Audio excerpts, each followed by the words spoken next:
FM ನ್ಯೂಸ್ಗೆ ಸ್ವಾಗತ. ನಾನು ಭಾರ್ಗವಿ. ಇದೀಗ ಬಂದ ಸುದ್ದಿ. ಭಾರತದ 76ನೇ ವರ್ಷದ ಸಂವಿಧಾನ ದಿನವನ್ನ ವಿಜಯಪುರ ನಗರದ ಪ್ರತಿಷ್ಠಿತ ಶಿಕ್ಷಣ ಸಂಸ್ಥೆಗಳಲ್ಲೊಂದಾದ ಅಂಜುಮನ್ ಇ ಇಸ್ಲಾಂ ಸಂಸ್ಥೆಯ ಅಂಜುಮನ್ ಕಾನೂನು ಮಹಾವಿದ್ಯಾಲಯದಲ್ಲಿ ಅತ್ಯಂತ ಸರಳವಾಗಿ ಹಾಗೂ ಅರ್ಥಪೂರ್ಣವಾಗಿ ಆಚರಿಸಲಾಯಿತು. ಇನ್ನು ಕಾರ್ಯಕ್ರಮದಲ್ಲಿ member secretary DLSI and senior civil judge Vijayapura honourable Aravind Hangargi ಹಾಗೂ president district bar association Vijayapura DG Biradar ಹಾಗೂ ಅಂಜುಮನ್ ಇ ಇಸ್ಲಾಂ ವಿಜಯಪುರದ ವೈಸ್ ಪ್ರೆಸಿಡೆಂಟ್ ಝಡ್ಡನ್ ಪೀರ್ ಛಾದೈ, ಅಂಜುಮನ್ ಇ ಇಸ್ಲಾಂ ಸಂಸ್ಥೆಯ ಡೈರೆಕ್ಟರ್ ಆದಂತ ಎಎಂ ಮುಶ್ರೀಫ್ ಹಾಗೂ principal Anjuman law college Vijayapura doctor Santosh S Nagthan ಸೇರಿದಂತೆ ಶಿಕ್ಷಕರು, ಶಿಕ್ಷಕೇತರ ಸಿಬ್ಬಂದಿ ವರ್ಗದವರು ಹಾಗೂ ವಿದ್ಯಾರ್ಥಿಗಳು ಭಾಗಿಯಾಗಿದ್ದರು. ಅತ್ಯಂತ ಅರ್ಥಪೂರ್ಣವಾಗಿ ಸಂವಿಧಾನ ದಿನವನ್ನ ಆಚರಿಸಲಾಯಿತು. ಈ ಸಂದರ್ಭದಲ್ಲಿ member secretary DLSC and senior civil judge ವಿಜಯಪುರದವರಾಗಿದ್ದಂತ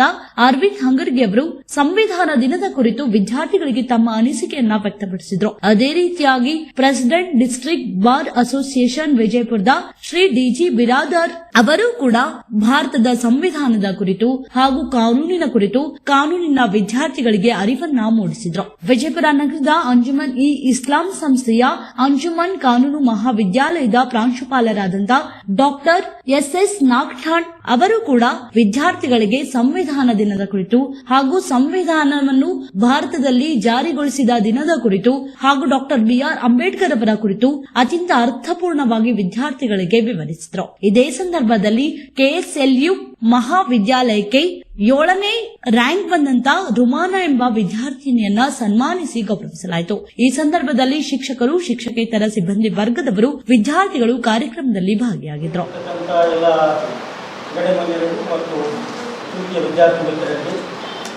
ಸಂವಿಧಾನ ದಿನದ ಶುಭಾಶಯಗಳು. ಕಾರ್ಯಕ್ರಮದ ಅಧ್ಯಕ್ಷತೆ ವಹಿಸಿದಂತ ಕಾಲೇಜಿನ ಪ್ರಾಂಶುಪಾಲರು ಮತ್ತು ನಮ್ಮ ಸ್ನೇಹಿತರಾದ ನಾಗರಾಜ್ ಅವರೇ, ವಿಜಯಪುರ ವಕೀಲರ ಸಂಘದ ಅಧ್ಯಕ್ಷರು ಮತ್ತು ಸ್ನೇಹಿತರಾದ ಡಿಜಿ ಬಿರಾದಾರ್ ಅವರೇ, ಕಾರ್ಯಕ್ರಮದಲ್ಲಿ ಉಪಸ್ಥಿತರಿರುವ ಲಾ ಕಾಲೇಜಿನ ಪ್ರಾಧ್ಯಾಪಕರಾದ ಎಲ್ಲರಿಗೂ ಗೊತ್ತಿದ್ದಂತೆ ಇವತ್ತು ಸಂವಿಧಾನದ ದಿನಾಚರಣೆ. ಸಂವಿಧಾನ ಏನು, ಸಂವಿಧಾನದಲ್ಲಿ ಎಷ್ಟು ಆರ್ಟಿಕಲ್ಸ್ ಇದೆ, ಶೆಡ್ಯೂಲ್ಸ್ ಇದೆ, ಎಷ್ಟು ಪಾರ್ಟ್ಸ್ ಇದೆ ಅನ್ನೋದು ತಾವು ಕಾಲೇಜಲ್ಲಿ ಓದ್ತೀರಿ. ಹಾಗಾಗಿ ಆ ವಿಚಾರಕ್ಕೆ ನಾನು ಆಗೋದಿಲ್ಲ. ಸಂವಿಧಾನ ಅಂದರೆ ಡೆಫಿನೇಷನ್ ಏನು, ಇದನ್ನು ಕೂಡ ನಾವು ನೋಡಬೇಕಾಗ್ತದೆ. ಜೂರಿಸ್ಪ್ರುಡೆಂಟ್ ಅವರು ಹೇಳ್ತಾರೆ, a constitution is a body of fundamental principles or established presidents according to which a state or other organisation is acknowledged to be governed. ಸಂವಿಧಾನ ಪಿತಾಮಹ ಅಂಬೇಡ್ಕರ್ ಅವರು ಹೇಳ್ತಾರೆ, constitution is the vehicle of life ಅಂತ. It means still there is a life, there is a constitution ಅಂತ. ನಾವು ಇವತ್ತು 75ನೇ ಸಂವಿಧಾನ ದಿನವನ್ನು ಆಚರಿಸ್ತಾ ಇದ್ದೇವೆ. ಆ ಸಂವಿಧಾನದ ಆ ದಿನಾಚರಣೆಯ theme environmental rights and responsibilities. ಈ ಒಂದು theme relevant. It is relevant because due to the industrialization and urbanization, environment is badly affected, and you know all that in our academic studies you have environmental law. The case was until number of case laws of MC Mehta case. ಹಾಗಾಗಿ ಈ ಸಂವಿಧಾನದ ಹಕ್ಕುಗಳಾದ ಪರಿಸರದ ಹಕ್ಕುಗಳನ್ನು ಕುರಿತು ಈ ಥೀಮನ್ನು file ಮಾಡಲಾಗಿದೆ. ಸಂವಿಧಾನ ಬರೀ ಸಂವಿಧಾನ ಅಂದರೆ ಏನು ಅಂತ, ಇಟ್ ಈಸ್ ನಾಟ್ ಎ ಸಂವಿಧಾನ, it is A vision document of our country. ಆ ಪ್ರಿಯಾಂಬಲ್ ಅನ್ನು ಓದಿದಾಗ ತಾವು ಬಹುಶಃ ಅಕಾಡೆಮಿಕ್ ಇಯರ್ಲಿ ಕಾನ್ಸ್ಟಿಟ್ಯೂಷನ್ ಲಾ ಓದುವಲ್ಲಿ ಕೇಶವಾನಂದ ಭಾರತಿ ಕೇಸ್ ಓದಿರ್ತೀವಿ ಅಂತ ಅಂದ್ಕೊಂಡಿದ್ದೀನಿ. I am not going in detail.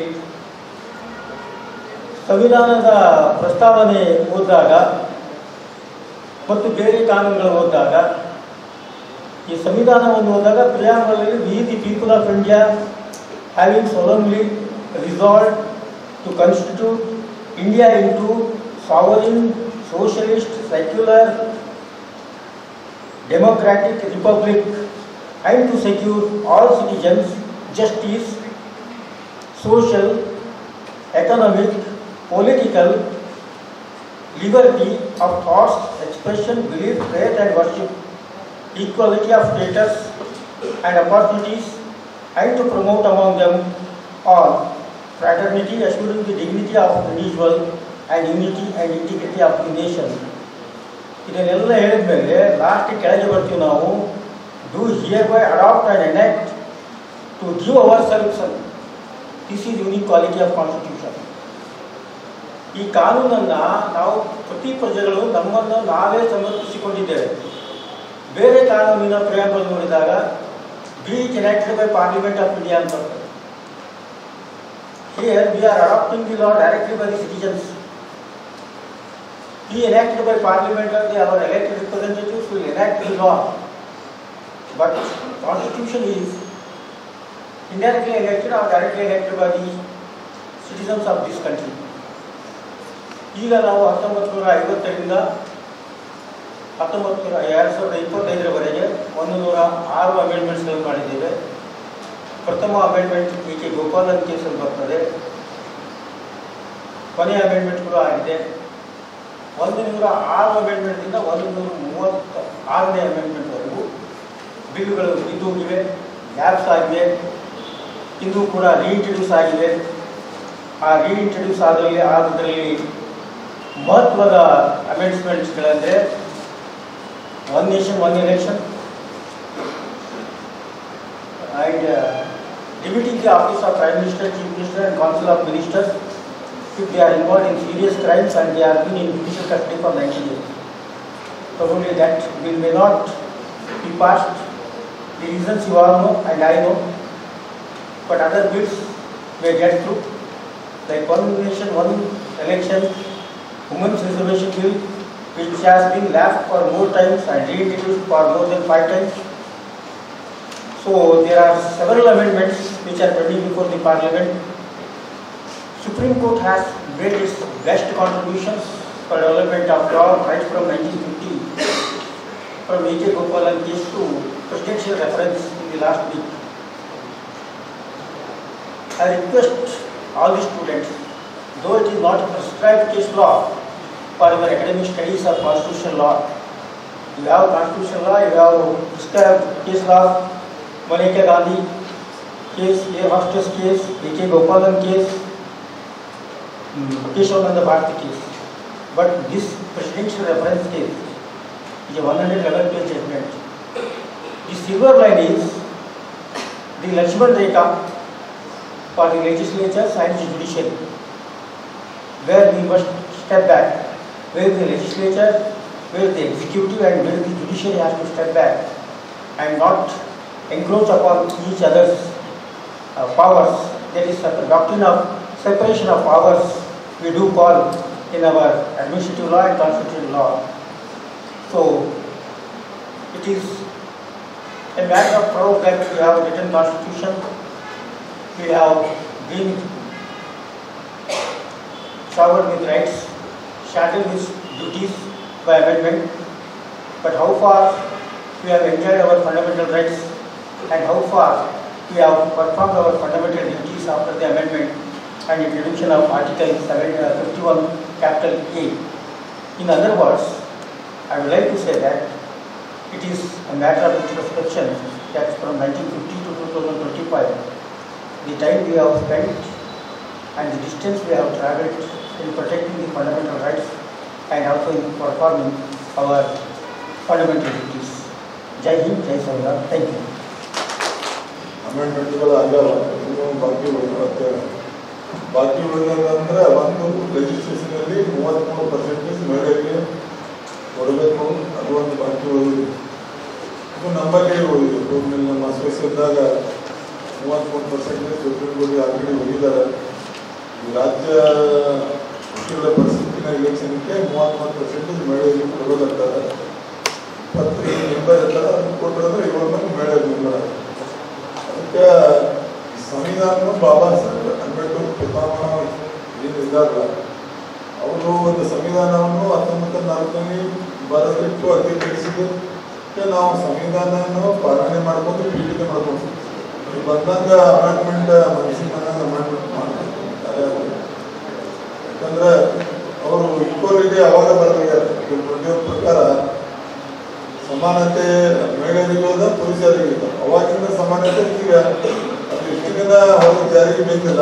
ಈಗ ಒಂದು 10-15 ವರ್ಷದಿಂದ ಅದು ಸಮಾನತೆಯ ಬಗ್ಗೆ ತಿಳ್ಕೊಂಡು ಜಾರಿಗೆ ತರಲಿಕ್ಕೆ ಅವಕಾಶನ ಮಾಡಿಕೊಟ್ಟಿರೋ ಸರ್ಕಾರ.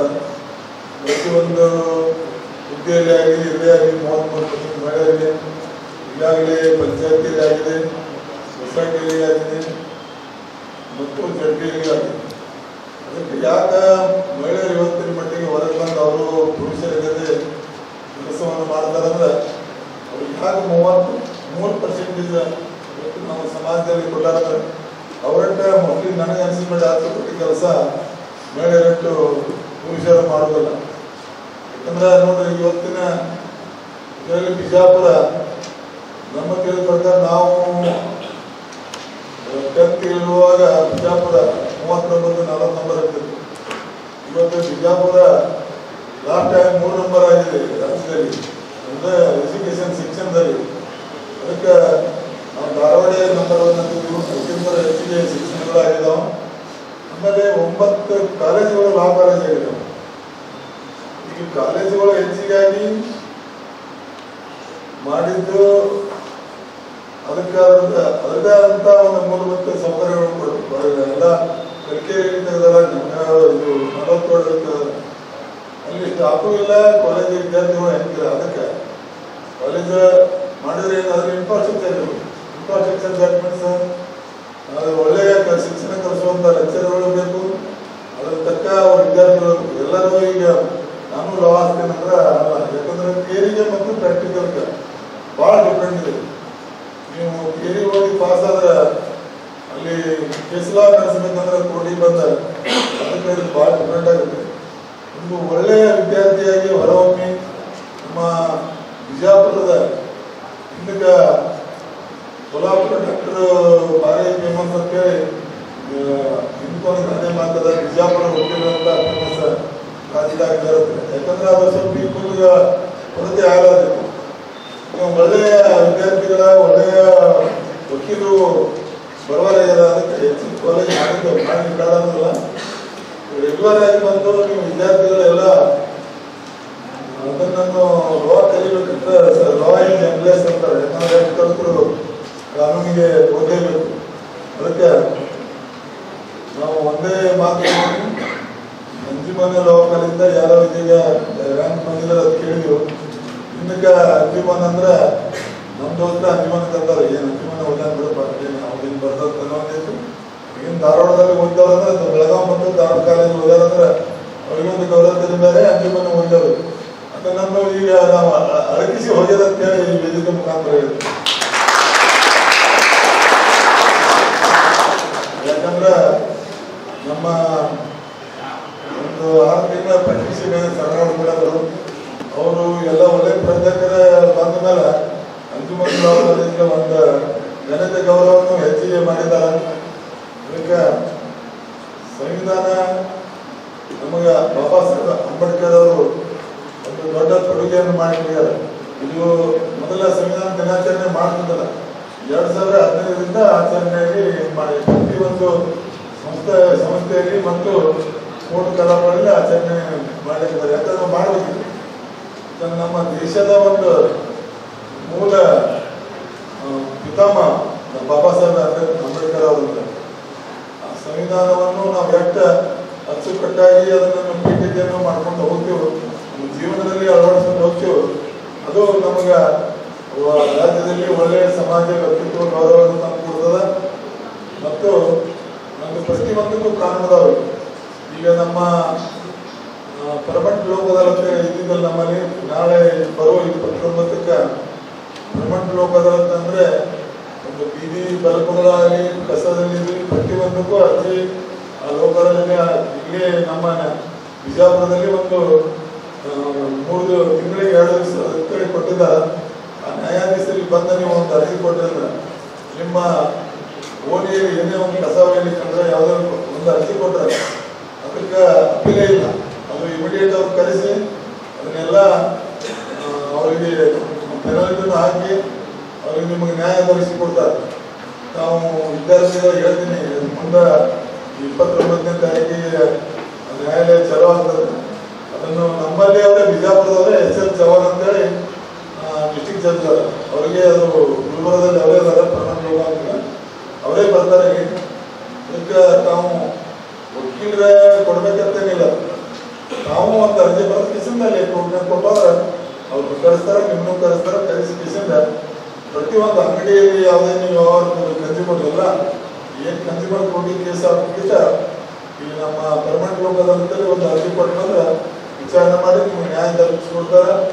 ಅದಕ್ಕೆ ಮುಂದಿನ ದಿನಮಾನದಾಗ ಅದನ್ನ ನಮ್ಮ ಪೀಠನಲ್ಲಿ ಅದು ನಮ್ಮ ಸಾಹೇಬರ ಅನುಕೂಲತೆಯಿಂದ ಅದು ಪರ್ಮನೆಂಟ್ ಲೋಕದಲ್ಲಿ ಮಾಡ್ಕೊಂಡಿದ್ದೀವಿ.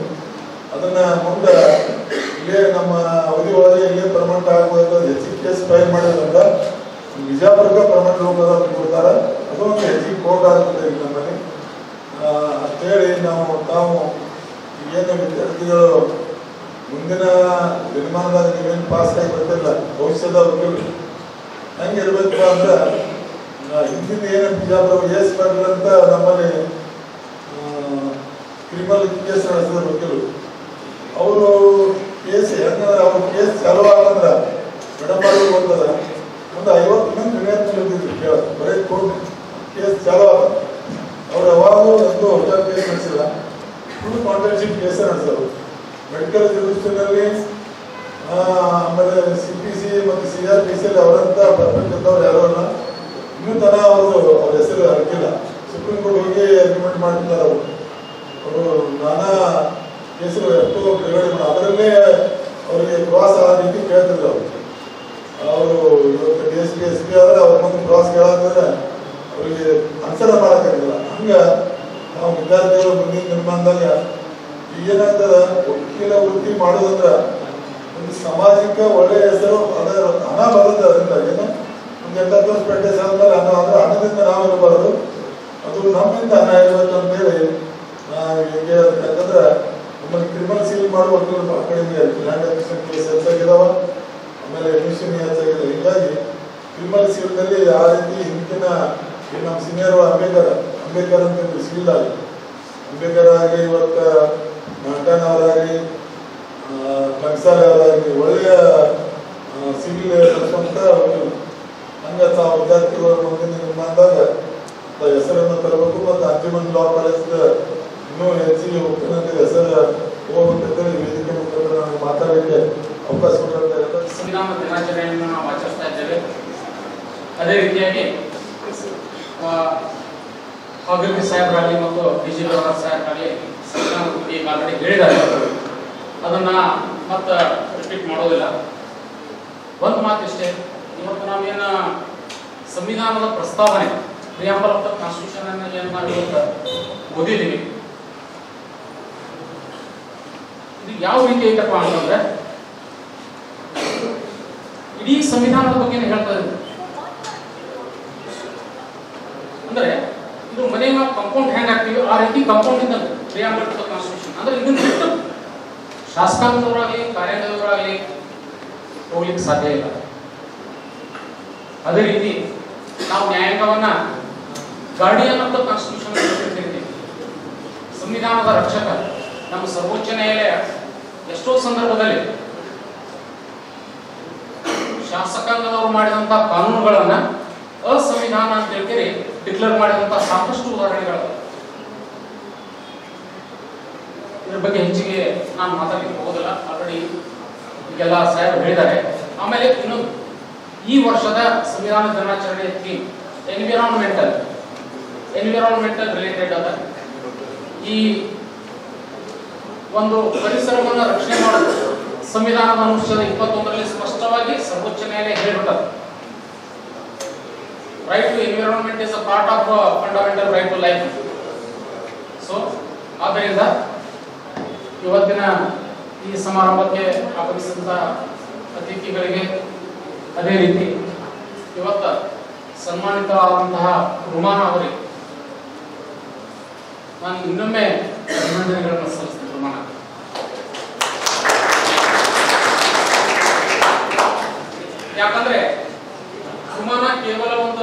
ವಿಶ್ವವಿದ್ಯಾಲಯದಲ್ಲಿ 7ನೇ ರ್ಯಾಂಕ್ ಅಷ್ಟೇ ಬಂದಿಲ್ಲ, ಆಕೆ ಜುಡಿಷಿಯಲ್ ಎಕ್ಸಾಮ್ ನಲ್ಲಿ ಪಾಸ್ ಆಗಿದ್ದಾರೆ. ಪ್ರಿಲಿಮ್ಸ್ ನಲ್ಲಿ ಆಕೆ ಮುಂದೆ ಒಬ್ಬ ಒಳ್ಳೆಯ ನ್ಯಾಯಾಧೀಶ ಆಗಲಿ ಅಂತ ಹೇಳ್ತೀರಿ. ನಾವು ವೈಯಕ್ತಿಕವಾಗಿ ಮತ್ತು ನಮ್ಮ ಸಿಬ್ಬಂದಿ ವರ್ಗದವರು ಎಲ್ಲರೂ ಆಕೆಗೆ ನಡೆಸೋಣ. ಮತ್ತು ಇನ್ನೊಂದು ವಿಷಯ ಏನಪ್ಪಾ ಅಂದ್ರೆ, ನಮ್ಮ ಮಹಾವಿದ್ಯಾಲಯದಲ್ಲಿ ಈ ವರ್ಷ 8 ಜನ ಜುಡಿಷಿಯಲ್ ಫಿಲಿಮ್ಸ್ ಪಾಸ್ ಆಗಿದ್ದಾರೆ. ಇದೊಂದು ದೊಡ್ಡ ಅಚೀವ್ಮೆಂಟ್. ನಾವು 8 ಜನ ವಿದ್ಯಾರ್ಥಿಗಳು, ಇಟ್ಸ್ ನಾಟ್ ಎ ಜೋಕ್. ಅದರಲ್ಲಿ 4 ಜನ ಅಂತೂ ನ್ಯಾಯಾಧೀಶರು ಆಗೇ ಆಗ್ತಾರೆ. ಇದು ನಮ್ಮ ಕಾನ್ಫರೆನ್ಸ್. ಆದ್ದರಿಂದ ಇವತ್ತಿನ ಈ ಸಭೆಗೆ ನಮ್ಮ ಒಂದು ಮನವಿಗೆ ಹೋಗೋಣ ಬಂದಂತ ನಮ್ಮ ಹಾಗರ್ಕಿ ಸಾಹೇಬರು ಮತ್ತು ಡಿಜಿ ಬಿರಾದಾರ್ ಸಾಹೇಬರಿಗೆ ಇನ್ನೊಮ್ಮೆ ಧನ್ಯವಾದಗಳು. Principal of Anjuman Law College and my lovely teachers and dear students. Today I feel very grateful for this opportunity to stand here and share my experience. This moment is special because it reflects my journey, but also constant support and guidance of this college and the respected teachers. The teachers, by sharing my experience, I don't know what to tell, but I just share my experience, what I felt in this college. Initially when I joined this college, I am little bit fear of because I don't know what is law. It is my family members wish to pursue this course, so they have given me this opportunity to pursue this law. So when I entered in this college, I feel like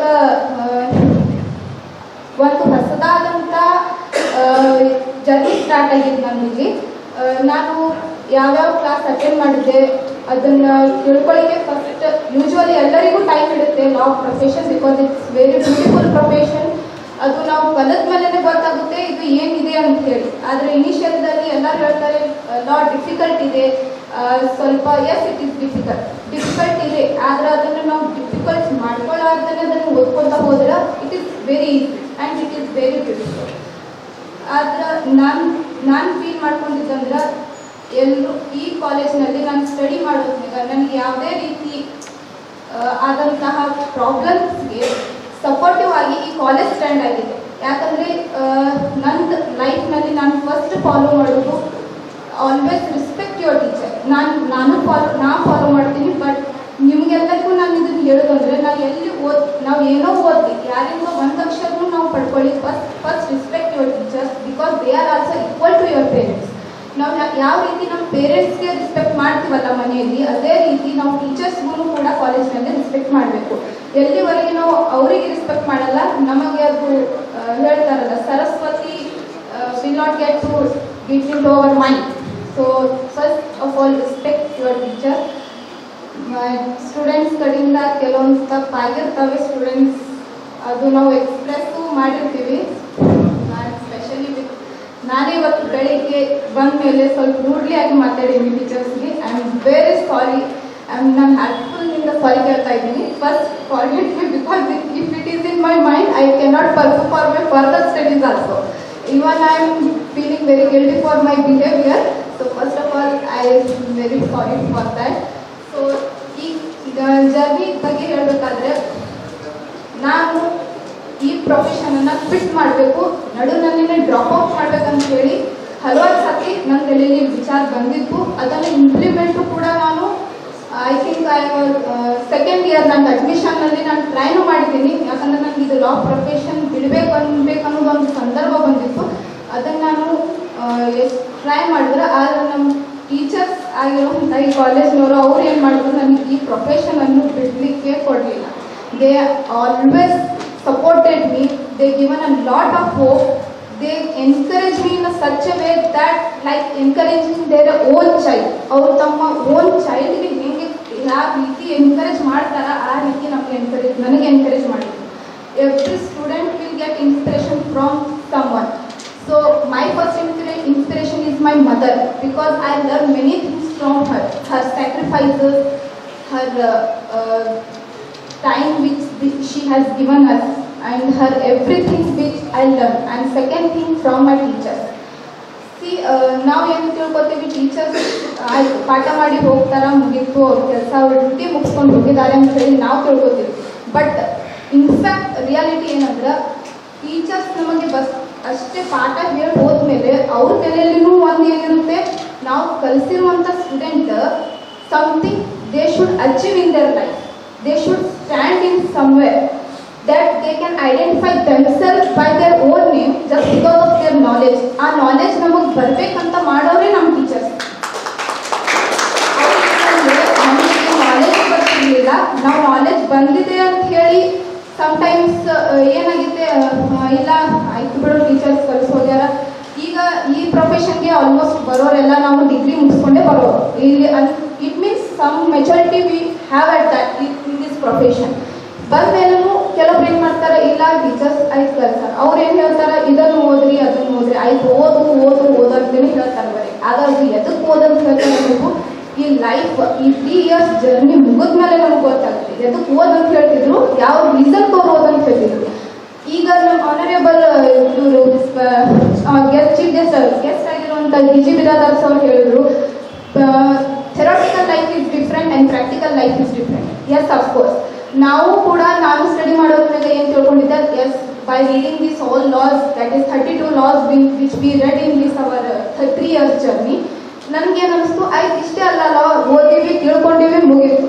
ಆದ್ರೆ ನಾವು ಇದನ್ನು implement ಮಾಡ್ಬೇಕಂದ್ರೆ ಯಾವ ರೀತಿ ನಾವು judge ಮುಂದೆ present ಮಾಡ್ತೀವಲ್ಲ ಹೋದ್ಮೇಲೆ. Even I have submitted my case before the Shri Aravind Angari sir when he was in the first additional senior civil judge post. So I submitted my submission before his honorable sir. So ಅಲ್ಲಿ ನಮಗೆ ಇಲ್ಲಿ ಎಷ್ಟು ನಾವು ಓದಿದ್ಮೇಲೆ theoretical ಆಗಿ ನಾವು ಅಲ್ಲಿ ಹೋಗ್ಬೇಕಂದ್ರೆ ನಾವು ಎಷ್ಟು ಎಕ್ಸ್ಪ್ರೆಸ್ ಮಾಡ್ತಿರ್ತೀವಿ, ನಮ್ಮ ಎದುರುದಾರ ವಕೀಲರು ಕೂಡ ಅವರು ಅಷ್ಟು ಎಕ್ಸ್ಪ್ರೆಸ್ ಮಾಡ್ತಿರ್ತಾರೆ. ಅದೇ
ये बुलेट मेरी जान, मंजिलों का निशान, ये बुलेट मेरी जान।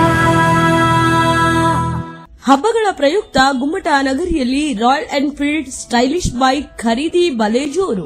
ನಗರ ಹಾಗೂ ಗ್ರಾಮೀಣ ಭಾಗದಲ್ಲಿ ನೆಚ್ಚಿನ ಉತ್ತಮ ಉತ್ಕೃಷ್ಟ ಹೊಂದಿದ ರಾಯಲ್ ಎನ್ಫೀಲ್ಡ್ ಸ್ಟೈಲಿಶ್ ಬೈಕ್ ಎಲ್ಲರ ಮನ ಸೆಳೆಯುವಂತೆ ಮಾಡಿದ ರಾಯಲ್ ಎನ್ಫೀಲ್ಡ್ ಬೈಕ್ ಖರೀದಿ ಜೋರಾಗಿ ನಡೆದಿದೆ.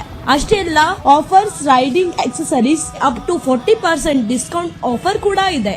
ವಿಜಯಪುರ ನಗರದ ಇಂಡಿ ರಸ್ತೆ ಬೈಪಾಸ್ನಲ್ಲಿರುವ ಪ್ರಸಿದ್ಧ ರೋಹನ್ ಮೋಟಾರ್ಸ್ ರಾಯಲ್ ಎನ್ಫೀಲ್ಡ್ ಶೋರೂಂನಲ್ಲಿ ಭವ್ಯ ಮಾರಾಟ. ರಾಯಲ್ ಎನ್ಫೀಲ್ಡ್ ಎಲ್ಲರ ಮನಸೆಳೆಯುವ ಬೈಕ್ ಇದಾಗಿದ್ದು ವಿಜಯಪುರ ನಗರದಲ್ಲಿ ಖರೀದಿ ಜೋರಾಗಿ ನಡೀತಾ ಇದೆ. ರಾಯಲ್ ಎನ್ಫೀಲ್ಡ್ ಬೈಕ್ ಮಾಡೆಲ್ಗಳು ಅಂದರೆ Bullet 350, Classic 350, Meteor 350, Hunter 350, Himalayan 450, Bullet Guerrilla 450, Scram 440, in 650cc, Continental GT 650, Super Meteor 650, Classic 650. Offers, riding accessories like riding jacket, riding helmet, gloves are available up to 40% discount.